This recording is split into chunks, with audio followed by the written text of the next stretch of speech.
Welcome back to my channel IELTS by Knowledge. Please subscribe my channel and press the bell icon for more videos. Section 1. You will hear a survey company representative ringing a person to obtain some information. First, you have some time to look at questions 1 to 5.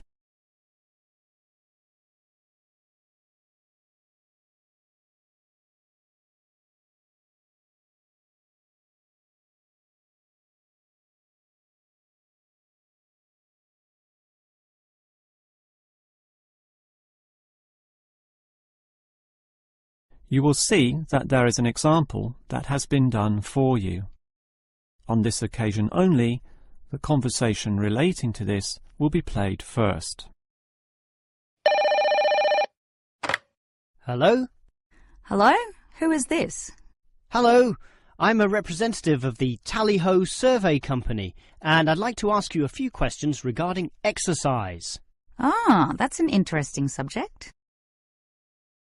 The representative will ask questions about exercise, so exercise has been written in the space. Now we shall begin. You should answer the questions as you listen, because you will not hear the recording a second time. Now listen carefully and answer questions 1 to 5. Hello? Hello? Who is this? Hello, I'm a representative of the Tally-Ho Survey Company, and I'd like to ask you a few questions regarding exercise. Ah, that's an interesting subject. Yes, we think so too. But I'm afraid I'm a bit busy at the moment. Don't worry, this will only take about 4 minutes at the most. It's 10:25 now, so it will all be over by 10:30. Well, all right, if it's that short. It will be. So, one of the first things I need to know is where you are, that is, which suburb or area of the city. The last client was in Blackburn, for example. Blackburn, that's close to me. I'm in Box Hill. Another eastern suburb, then. I have a friend in Box Hill, too. Interesting place. Now, I need your approximate age for this survey. Are you younger than 20, between 20 and 29, 30 and 39, and so on? I'll turn 40 in a few months, so that puts me in the 40 to 49 age group. Well, that's in a few months, so right now you're in the 30 to 39. Oh, right, so put that then. OK. Now, I need to know your occupation. The last caller was a housewife, for example. The one before that, a teacher. I used to be a teacher too, teaching cookery. And now? Now you can just put domestic duties. Actually, I hope to begin a new job soon as a cook, but that won't be for some time yet. I have to wait for my husband's restaurant to open. Cook? That sounds interesting. But it's domestic duties for now. OK, that just leaves some information about your family. This is not obligatory at all, so if you don't want to answer, that's fine. What sort of information exactly? Oh, it's very broad. Married with children, single mother, that sort of thing. The last customer said she was a single mother. I'm married and not a mother. Put married, no children. I'm married with children myself, but I'll put in your details. And that finishes the profile and just leaves the actual survey itself if you're ready to proceed. Before you hear the rest of the conversation, you have some time to look at questions 6 to 10.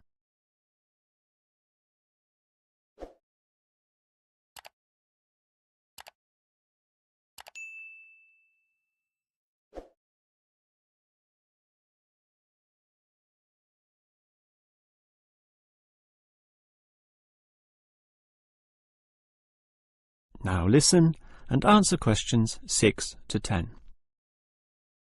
All right, let's begin the survey now about your exercise habits. I'm afraid I don't exercise much at all. Well, the main question is in what form you take your exercise, however little that may be. For example, in just cleaning. Do you clean the house? My husband does the cleaning, actually, but I walk to the supermarket and shops very often, up to 4 times a week. I'll put that then, unless there's something else. Nothing else, really. But I diet. I'm very strict about what I eat. Oh, and I do yoga, although that's not very energetic. More a form of relaxation and to tighten my muscles. They're both important, of course. But what about sport? Do you undertake any sporting activities? This could be very infrequent. In the past, for example. My husband plays basketball at the local school and I sometimes watch. When he was younger, he was in a basketball team, but I never participated. Have you done anything at all? I used to hike in a nearby national park. Well, that's a definite physical activity, so I'll put that, but not basketball. All right, that just leaves future exercise intentions. Do you plan or expect to do, at some stage, any form of exercise? I once dreamt of doing modern dance, but that's never going to happen. Realistically, I'm thinking about going swimming at the local aquatic centre. Although my husband thinks we should just jog. I can't see myself doing that though. Too tiring. I can understand. I used to jog too, and it really makes you sweat. I'd say swimming's a much better option. But I'll be starting this job as a cook in my husband's restaurant. I imagine I'll be very tired doing all those late shifts. But if I have any energy left over, I might go to the aquatic centre to release some stress. All right, well, that's the end of the survey. Thank you very much for your time. That is the end of section 1. You now have half a minute to check your answers.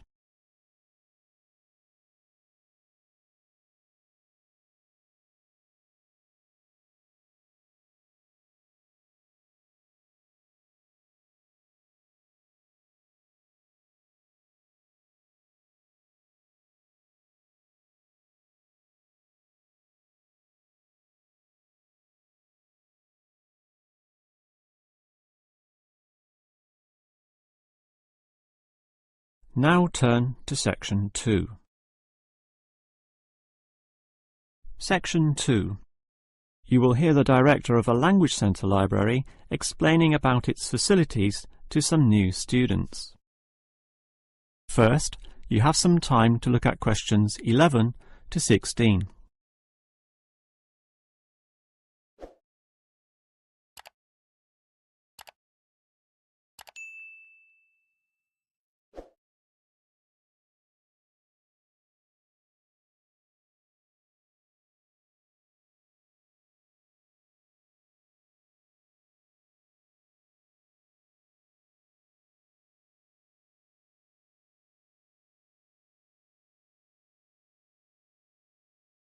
Now listen carefully and answer questions 11 to 16. Welcome to the library, or the ILC, which means Independent Learning Centre, and let me explain about some of its facilities. We're standing here at the entry gates next to the borrowing desk. That's where you check out any books, but you are also advised to study in the library here, since most of our material cannot be borrowed. Thus, we have seating along the middle of the library, and in that far corner in front of us on the left, we have the quiet reading section for some serious reading activity. We used to have the computers there, but then realised that that corner was very quiet and thus better suited for the purpose it now has. The computers were instead shifted to a more central location, right beside us here on the left. Again, somewhat confusingly, this area once housed the newspaper and magazine section, but the people in the quiet reading area had to walk too far to collect this literature, so it was moved to right beside them in the adjacent corner. So, feel free to read the newspapers there, but the reference books, those huge weighty dictionaries, atlases and encyclopedias, were all situated at the opposite end of the building, against the wall. This was because they weren't generally that popular, and we wanted more space for the magazine racks, always a favourite with readers. Okay, as well as reading, you need to work on your listening skills, and for that you need the audio section. Again, such an activity needs a quiet area, so we put this in the last remaining corner up there on your right. As you can see, there are CD players and headphones, so just borrow the listening packs, sit down there and listen away. Right, that just leaves the main library. In other libraries, that's often right beside the newspaper and magazine section, allowing freedom to choose from all genres of literature, but here we've got them further apart. For the main library, just follow your nose past the central seating there, and it's there among all that shelving, upon which you'll find an abundance of interesting books and listening packs to use. Before you hear the rest of the talk, you have some time to look at questions 17 to 20.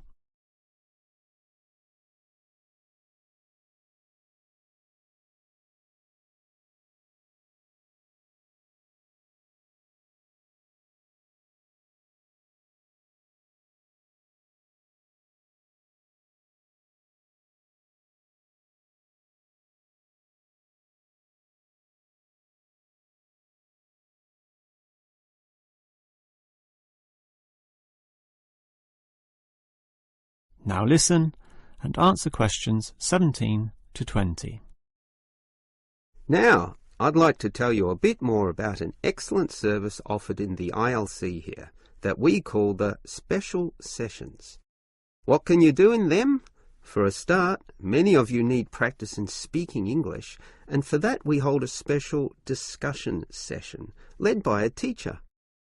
That can be noisy. In fact, we hope that it is noisy, since that would mean many people are talking. It's in the central seating area, and it used to be from 10:30 to 1:30, but we found that the noise was disturbing the regular ILC patrons, so we shortened and moved this discussion to the morning 9 a.m. time slot, when fewer people are in the centre. It goes for 1.5 hours. All right.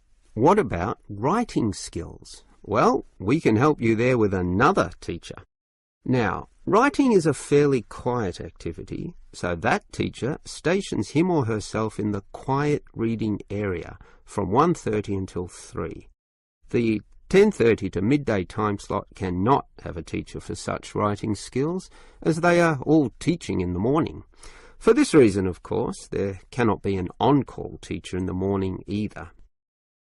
Although many people would like one, particularly the 10:30 to noon crowd, having just finished their early morning class. These students all have to wait until midday onwards, when, for 3 hours, a teacher will be stationed in the audio section, ready to deal with all those questions. Until recently, we had another teacher doing the 3 p.m. to 6 p.m. time slot in the central seating. But all the noise interfered with the late users of the ILC, so we had to cancel that. Also noisy can be the language exchange, where local students who want to learn your language will help you practice English. This is generally done in pairs, so the noise level is low enough not to need this exchange to run at 9 a.m, but at the more congenial time of 10:30 among the central seating. That must finish by 1:30 though, after which quieter and more individual activities take place. That is the end of section 2.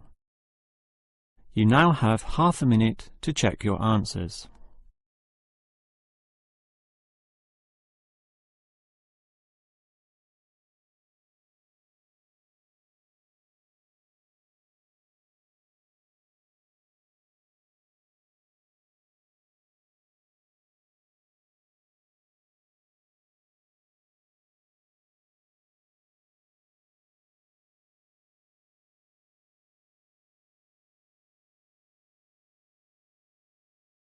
Now turn to section 3. Section 3. You will hear two students, Dylan and Emily, discussing the techniques they use when listening to lectures. First, you have some time to look at questions 21 to 24.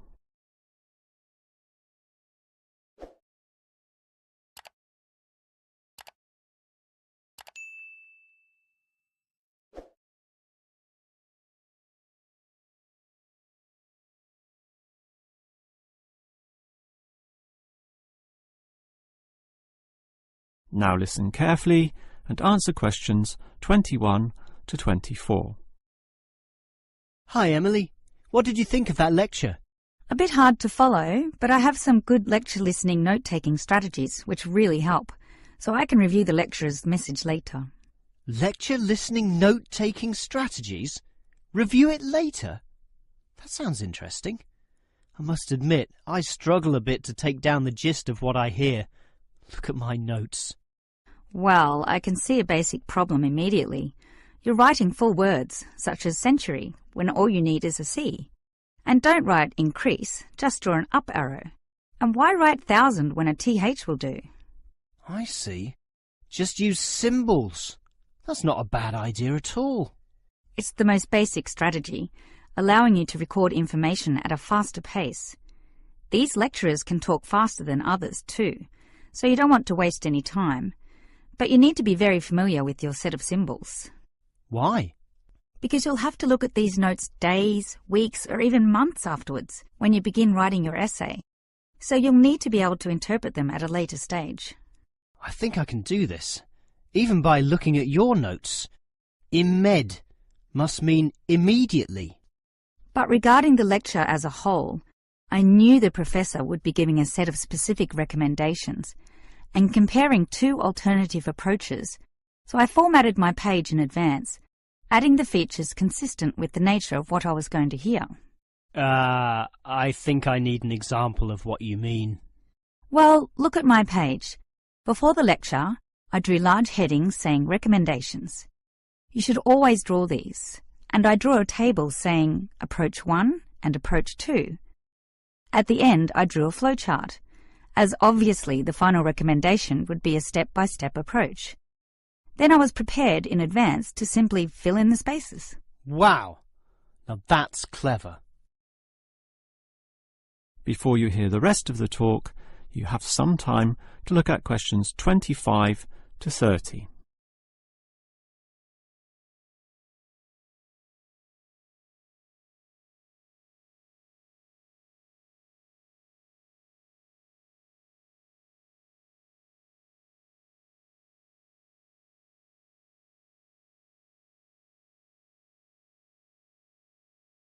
Now listen and answer questions 25 to 30. Your advice about note-taking sounds great, but I still have one question, Emily. How are you able to design your page in advance? I mean, how can you predict the nature of the talk and know which design is likely to work best? It's rather obvious when you think about it. What's your next lecture about? Legal studies. Well, that suggests to me that you'll need a flowchart, since the judicial system has a very logical do this first, do that second approach, which must be followed in that order. You know, all the processes that happen in the courtroom and the procedures that must take place to ensure complete legality. Sure, that's the way law is, very linear and orderly. But what about culture studies? That's just a mass of comparisons of different cultures. Which tells you that you'll need a table where, in tabular form, you can efficiently write down information. But often the lecture's not that simple. The professor throws in a really complex mix of ideas. Then use a spider graph, like the web a spider makes, where there's a central idea around which you attach all the associated thoughts and ideas and impressions. I see. I think I understand. And that would be very quick too, very efficient. I like that. But what about management theory? How would you approach that? The same as with culture studies. I'd use a network, which is basically the same as a spider graph, linking thoughts, although this time there are directions involved. It is this element that makes it different, the fact that the thoughts go one way and not the other. Okay, has directions. It sounds logical. And what about the other subjects, such as political science? There's no predictable order to that. Well, for that I'd just put my notes in a line, that is, in linear or straight line fashion, and these notes would use symbols, of course, to save time. Okay, that just leaves mass media. For that, I wouldn't have any special design at all. As you say, sometimes it's impossible to predict in what way lecturers will present their information, in which case the best you can do is pre-write headings, but not specific, just general, as in main 1, main 2, sub 1, 2 and 3, and so on. OK. But always be prepared to adapt to the nature of the talk, using any one of the other methods if it becomes appropriate at the time. That is the end of section 3. You now have half a minute to check your answers.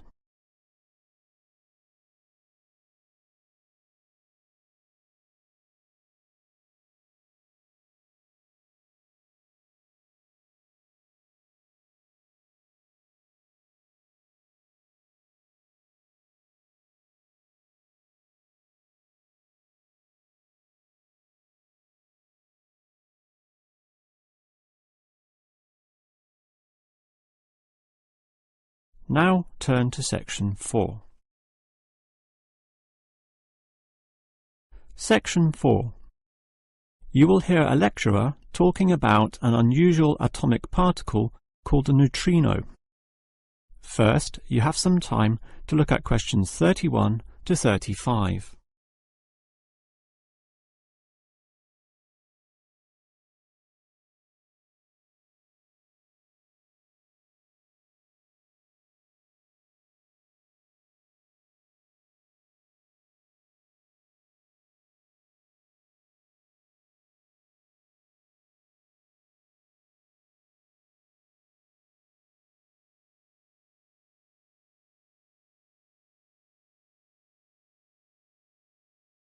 Now listen carefully and answer questions 31 to 35.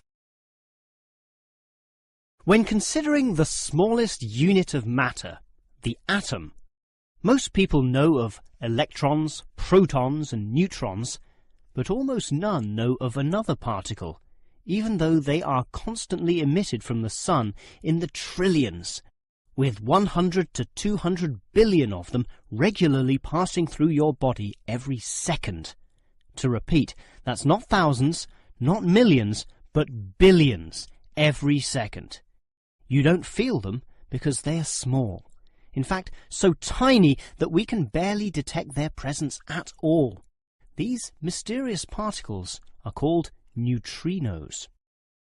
Despite such an abundance, detecting them is a huge undertaking, and there are many reasons for this.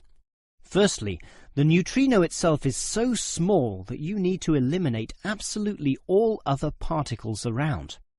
To do this, you need what is called a clean room, one that has an extremely low level of dust, microbes, floating particles, or chemical vapors. You probably don't know it, but the air around you right now has almost 40 million particles per cubic meter. In contrast, the cleanest of clean rooms has less than 10. The second problem is that you also need an environment with absolutely no background radiation. At the surface of the Earth, such radiation is all around, from the sun and sky, and from TVs and communication devices. The only way to screen out all that is to go underground, and I mean deep underground. For example, the Sudbury Neutrino Observatory in Canada uses an old nickel mine, one of the deepest in the world, and puts the observatory in its lowest tunnel, more than 2 kilometers below the surface. At such depths, stray radiation is sufficiently screened out to allow neutrinos only to pass by. The final problem is that you need an elaborate detection system, and this apparatus is huge, and its installation in this deep underground cavity presents quite a headache. Holding such a weighty construction safe and secure requires complex engineering work, such as rock bolting and support structuring. This obviously requires great care and takes a lot of effort. Before you hear the rest of the lecture, you have some time to look at questions 36 to 40.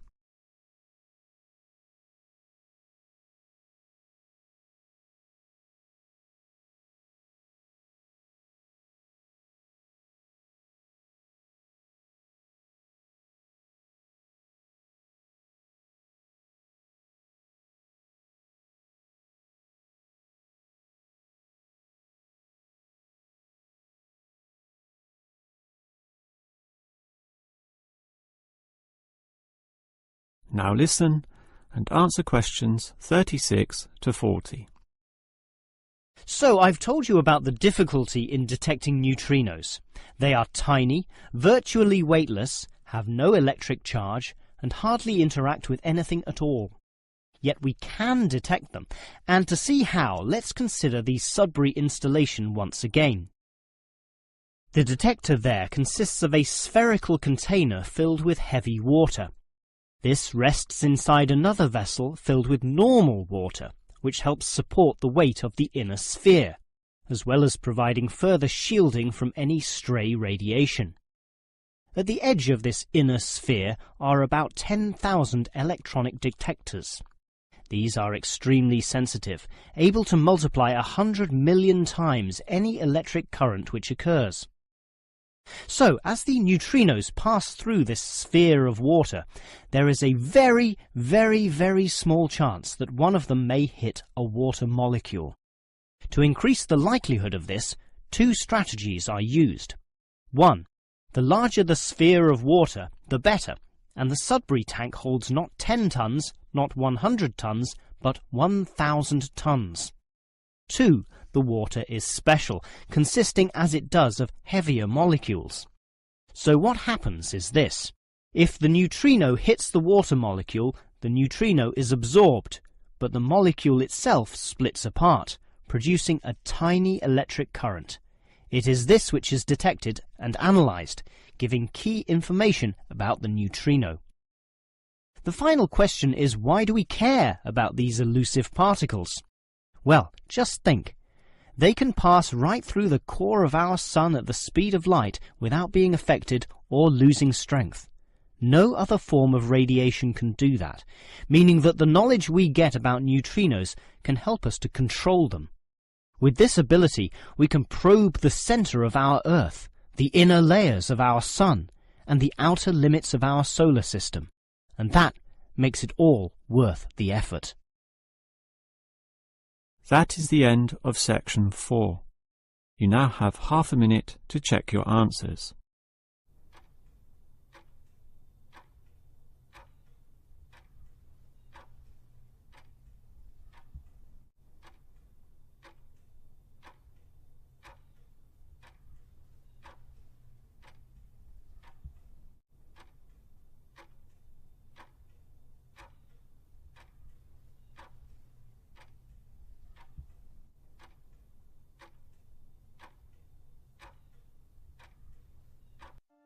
That is the end of the listening test.